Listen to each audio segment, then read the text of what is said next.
Les priorités, eh bien, c'est l'essentiel. Et l'essentiel, eh bien, va aux routes, ça on le sait bien, mais qui fait une route, eh bien, pense d'abord à la pollution, à ce qu'il y a en dessous. Et en dessous, eh bien, c'est la catastrophe actuellement, il faut le dire.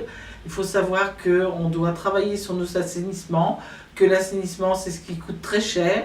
Il y a des subventions, il y a de quoi faire. Donc, nous allons beaucoup travailler sur ces dossiers à préparer par étapes et puis aussi en planifiant tous les travaux que nous avons à faire.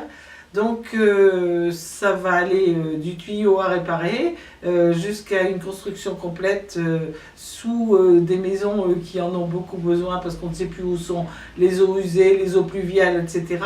Donc tout ça est très compliqué. Les inspections télévision ont été faites partout dans Fontenay-en-Parisis. Ça a coûté très cher lors du dernier mandat. Ça va coûter encore plus cher lors du prochain mandat, mais nous sommes tous prêts à travailler dessus. Après, nous verrons pour les bandes de roulement, etc., ce qui plaît à tout le monde, parce que bien entendu, ce que l'on veut, c'est circuler tranquillement.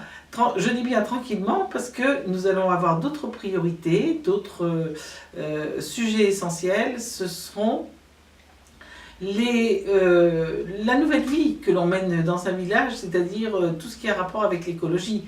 Et ce qui veut dire écologie, c'est aussi savoir se déplacer.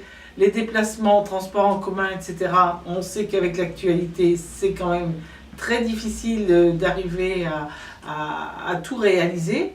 Par contre, nous aurons à travailler justement sur les sens de circulation, sur les stationnements, sur les mises en conformité. Là aussi, c'est une priorité, mais c'est une priorité obligatoire. Donc, il va falloir que l'on s'attelle à tout ça, parce que l'essentiel aussi, dans les finances, eh bien, c'est de faire remarquer à tous les habitants que, étant donné que nous allons avoir moins d'argent, il va falloir aller vers tout ce qui est priorité, tout ce qui est obligatoire, et tout cela fait qu'en 6 ans, nous n'aurons pas le temps d'aller jusqu'au bout. Mais les normes handicapées, par exemple, ça, ce sera important. Se dire que les enfants peuvent aller à l'école ou à pied, ou en poussette, bien entendu, quand ils sont tout petits, ou alors encore à vélo, eh bien, ça veut dire sécurité. Et la sécurité aussi, ça, c'est essentiel pour tous les habitants, qu'ils aient 0 ans ou qu'ils aient 100 ans.